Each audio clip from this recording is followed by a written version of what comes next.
Today, I'm gonna show y'all how I make my loaded potato salad. Baby, this one is always a game changer. So let's get into it, honey. Whipping up all of your favorite recipes. Simply Food. You should know by now that you're in for a treat. Simply Food. There's no other channel where you'd rather be. Simply Food. Seafood, pasta, cakes, and pies. Sing and laugh and even cry. Like and share and hit subscribe. Simply Food by TY. All right, so let me go over the ingredients, you guys. So you're going to need some sharp cheddar cheese, some thick cut bacon, mayonnaise, not Miracle Whip. The spices we're keeping very limited because we do not want this to be overly salted. So I'm going to be using Spike, zero salt nor chicken bouillon powder, some accent, which is optional. I like to use the ranch packet, but I get the dip mix. This is very different from the regular like dressing. Get the dip mix. That's very important. Some sour cream, black pepper, chives, green onion, and then I like to make mine with red skin potatoes, okay? You see that? You see that? You see that? Don't ask me for no damn ingredient list. Come on. Okay, so before we get too far into this, let me ask, and leave down in the comment section below, how many of you guys have ever had loaded potato salad before? This is pretty much essentially just like a loaded baked potato. Now, I will say this is one of those type of potato salads where I have to be in the mood for it in order to enjoy it. Yes, this is not the typical potato salad you guys have seen me make, you know, classic potato salad. I actually have that available in my cookbook, Cultural Mosaic. This is very, very different. It tastes completely different. If you've never had it before, I would definitely suggest you try it. It's super bomb, especially if you love loaded baked potatoes, then you will absolutely love this. But again, it's one of those type of potato salads where I do have to be in the mood for it and in order to enjoy it. I like to leave these potatoes a little bit more on the chunkier side than what I would a normal potato salad. And as you can see, I'm also leaving the skins on. I love making this potato salad with red skin potatoes. So I'm going to finish chopping these down in a nice size cubes, and then we're going to get them washed. And while I'm washing them, I have a pot of water coming up to a raging boil. While I'm waiting for my water to come up to a boil, I'm now going to also prepare my bacon. I'm doing all of this in the oven. I'm telling you guys, this is one of those type of dishes where it is so easy to put together. You can, you know, if you don't want to use the bacon, you don't have to, but I will say that is probably one of the main purposes of making this dish is to have the bacon paired with the potato because, again, we're making a loaded baked potato salad. You know what I mean? So you can use as much or as little as you would like, but I like to use thick cut bacon when I'm making this recipe. I don't like to use the super thin stuff. And I have my oven preheated to 400 degrees. You can do it on the stovetop if you would like. I'm just trying to make it a lot easier on myself. Or you could do it in the air fryer, completely up to you. You can now also go in and start to prepare your cheese. Once you've shredded up your cheese, you can just go on ahead and set that to the side.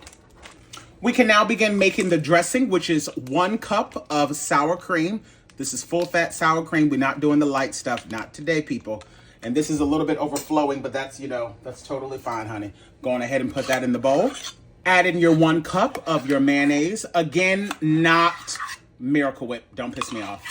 For the ranch dip mix, you're only going to be using 1 tablespoon. Do not use the full packet or it's going to be way too salty. Just 1 tablespoon. Pinch of black pepper. A pinch of accent. Again, this is optional. With some kitchen shears, I like to go in and just chop up a couple of chives. If you're not a person that loves chives, you can skip this step if you would like, because I know some people are not too keen on chives, but I like them in there. I just don't like too many, so I say I probably use about half of this, to be honest. Sometimes I'll use more, sometimes I'll use less. It's really a preference thing. You can honestly add it in as you go if you would like. For my green onion, I'm just going to give this a rough chop. And I'm only going to be using the greens in this, not the whites. And then just add that directly to the bowl as well. And again, you can use as much or as little as you would like. That's completely up to you. So this is about all that I'm going to add in. That's probably about 2 tablespoons worth. Give this a good mix. And you can set this to the side, place this in the refrigerator. All right, y'all, my water is just about to come up to a boil. So like I said, I'm going to go in with this 0 salt Knorr chicken bouillon powder. If you can't find this, that's totally fine. You can use the regular Knorr chicken bouillon powder. And if you don't want to use the bouillon powder at all, you can honestly just salt the water. Just be mindful because, again, you're going to get a lot of saltiness from that bacon and from that ranch powder. So just be mindful so that your stuff doesn't turn out too overly salted. My potatoes are nice and clean, so I'm now going to gently add those into the pot and allow these to boil until they are fork tender. My bacon is all done, so I'm going to allow this to cool off. And then once it's cool enough to the touch, I'm going to crumble it up and then just sit that to the side. All right, my potatoes have been drained. They have not been rinsed off. Do not rinse them off. While they are piping hot, I want you to go in and add in a half a tablespoon of the Spike seasoning. If you've never had Spike before, let me tell you something. Spike on potatoes is something serious. I like to just do a half a tablespoon because, again, it's always easier to add salt to dishes rather than take it away. If you cannot find this in your local grocery store, you can just purchase it online like I do. Give your potatoes a good toss to make sure that all of the potatoes are covered in that Spike. I'm not going to be placing this in the refrigerator. I'm going to allow this to just sit on the counter for about 15 or 20 minutes or so just to kind of get slightly cooler because when I pour the dressing on this, I actually still want these potatoes somewhat warm, just not piping hot. Because when I add the cheese, I do not want the cheese to melt. Now that these have been tossed, I'm just going to allow this to just sit here for, like I said, about 20 minutes or so, and then we'll pick it up from there. Alrighty, you guys, my potatoes now are nice and room temperature, and let me tell you something. I just ate one of these potatoes by itself, and baby, they are absolutely fire. That chicken bouillon without the salt, but then the saltiness coming from the Spike, absolutely fabulous. So I'm going to start by adding in all of the dressing. Give this a good mix. Oh my God. Boy, I tell you, like I said, this is one of those type of potato salads that I have to be in the mood for to enjoy. But when I want it, I want it. And today is one of those days. I'm going to make me some bratwurst out on the grill, and I'm going to eat this alongside with it. Oh, my God. And because these are like slightly room temperature, like they have a little bit of warmth to it, that's going to allow some of this dressing to really soak into these potatoes. And now that I have it partially mixed, y'all know that I love to use my hands, honey. There are just some dishes where you got to just get in there. I'm going to go in with a good majority of the cheese. I'm going to leave about this much behind so that I can top it. And I'm going to do the same thing with the bacon. And notice that I had the bacon sitting on some paper towels to soak up some of that extra oil. So I'm going to go in with some of that bacon and leave some behind so that I can toss it later on. And now just go in and give this a good mix. My God, on today. Whoo! This is about to be good. Yes, boy, it's the perfect amount of dressing. Oh, yes. It is going to soak into these potatoes beautifully. It's not so hot that I'm worrying about the cheese melting. The cheese is still holding its shape. I'm going to transfer this over to a different bowl so that I can put it in an airtight container.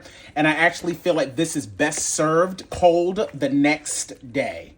So let me put this away. And then when I come back, this will have been chilled for about a good 8 hours or so. Okay, beautiful people, so some time has now passed by. I've transferred it over to the serving dish.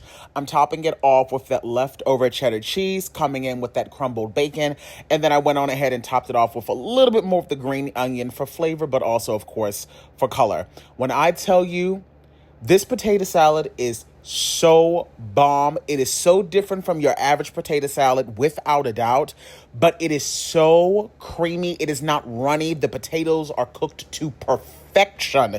Do you hear me? Trust the process, try out this recipe, and I guarantee you, people will start asking you to bring this, probably more so than just a regular potato salad. And then you'll have to blame me. You're welcome. Bye, honey.